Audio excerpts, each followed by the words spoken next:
seeguye kukola ku TV tekyakuwaggala nti gwe ne zombi temulina njawulo kiri nno kizombi munange kyoliko she's nothing oli ku zombi talina kyali okujjako kyeyakola ekyamaanyi ennyo kwekutta omwana gwe yazaala ne siriimu.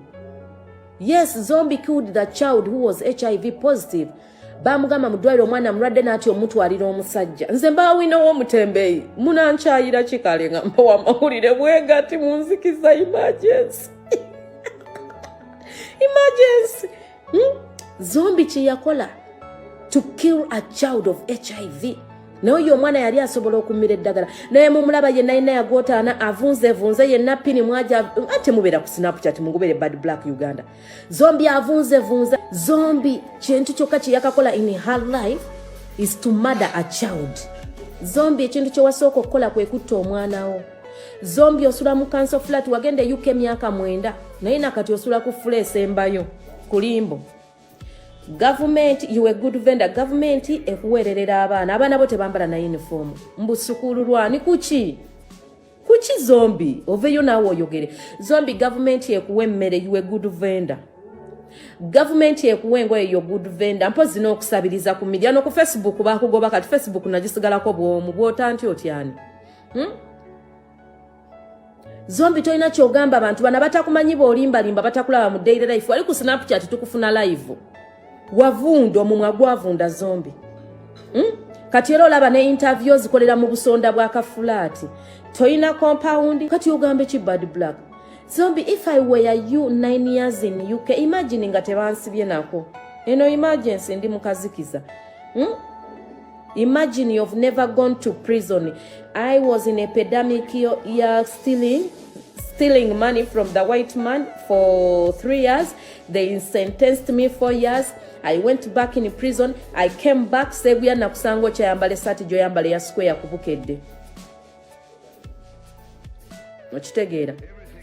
Zombi ekintu kye wakakola kwe kutta omwana wo gwazaala ne siriimu. Ate this is reality bannayuganda nze mbagamba fact. Wema mungobera ku Snapchat mumanyi obujulize. Zombi toyina kyogamba bantu. Omwana w'okutaano wamutta. Ekyokubiri zombi wetuvangayo nti simanya bamalaya simanya biki. Buli mwana alina kitaawe. Zombi toyina kuvayo to diss me. You don't have right to diss Badblack. Onyumba osula mu yabwerere. Government ya UK kulabirira wagenda nga asiiramu n'osoma. You turned into a housewife.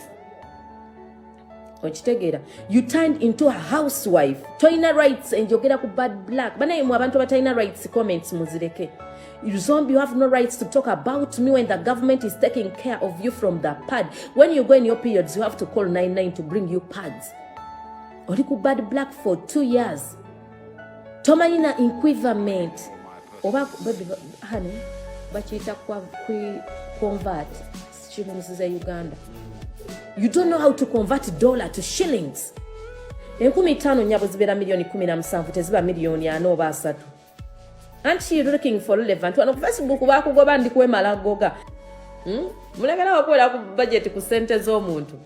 Kati gwe nawe venda zombi. Nga n'omusajja yasooka okuwasa. Sweetie Pepsi, rest in peace. Sweetie Pepsi was your first boyfriend. Nawe zombi oveyo manyirenze. Where did you stand to pay that $1,600? Omanyi nowe bayimirira osasula ezo sente. Ozimanyi gwe. Kubanga if they claim 15 bichi, you know, I know my rights. Banange abatamanyi bayimirira kusasula ezo sente twandivudde mu nsonga si. Mulekerawo okubeera mu bundi mu sente z'abantu. Manyi wenyingiza manyi wenfuluma. Kati mwe bavenda abasula mu council flat myaka mwenda oli UK eddwaliro ogendera bwere ozaala bwerere ng'ate ne mukama yakuwandako eddusu omusajja newe wasiza omu Nigeria mukama n'akuwandako eddusu n'omuwasa kirya ku myaka 5 nga gwe zombi bbaawo mu Nigeria talina waasula nga ne nazaala omushi yalinga ekitanda ogambe ki Badblack. Mumpitiriddeko nnyo. Mumpitiriddeko nnyo. Kimami mukiyitiriddeko nnyo. Nze wendi sigenda byempiseemu bingi. Okitegeera. Omusajja yawasa wa myaka 5. Omusajja wa myaka 5. 50 fucking years. I know mwana tu kola ki tu enkana obukulu. omwana gwalina wa 40 years, you're sharing a bed with your stepdaughter. Sometimes your Nazala comes and you be with her in the same 2-bedroom house. Omulyango gwonna tegufaanagana. Kati ye kambuuze ng'omusiru. Ye nanti landlord wange nabadde simumanyi oba mbadde temukimanyi. Mwabadde mwagala nsenguke ennyumba mmale gisiimuula nagiwe weeta na lulimi. Have you ever seen a tenant asenguka n'amala okusiimuula? No. Bannange ebintu ebimu mubizze mugambe munnange n'ono muntu. Being a celebrity sigamba mbusiremererwa siri muntu, Nemererwa kyonva mulamu ennaku emuli, nemererwa. Landlord wabadde oyagala ssebo oba nnyabo anti simumanyi. Wabadde oyagala ennyumba mmale gisiimuula gigira. Nabadde nsenguka, nali nagikubamu emisumaali. Mbadde nkuwa ssente nnyingi, toola kweza nti obanja emyezi 2 gy'obadde obanja.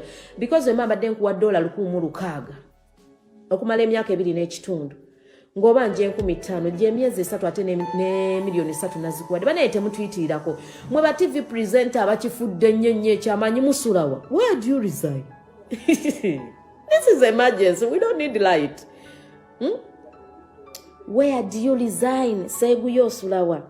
Oba kino ekikazi ekyo kimalayo obufumbo bwe kyalema.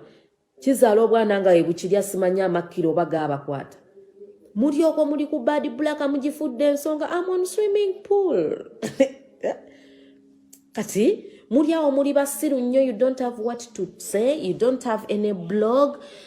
Musimanya abadde anaaba mineral water. Mineral water, can I afford mineral water for a year? Mineral water mumanyi ng'onaaba kacupa. Bannange temutuyitirirako. So nabagambye zino ensonga nga TV presenter you cannot afford a house eri mu $300 toyogera. Zino ensonga z'abantu abalinamu ku ssente. I'm in pet house. Oba mbadde temunnabitegeera. Everything you know is in your mind.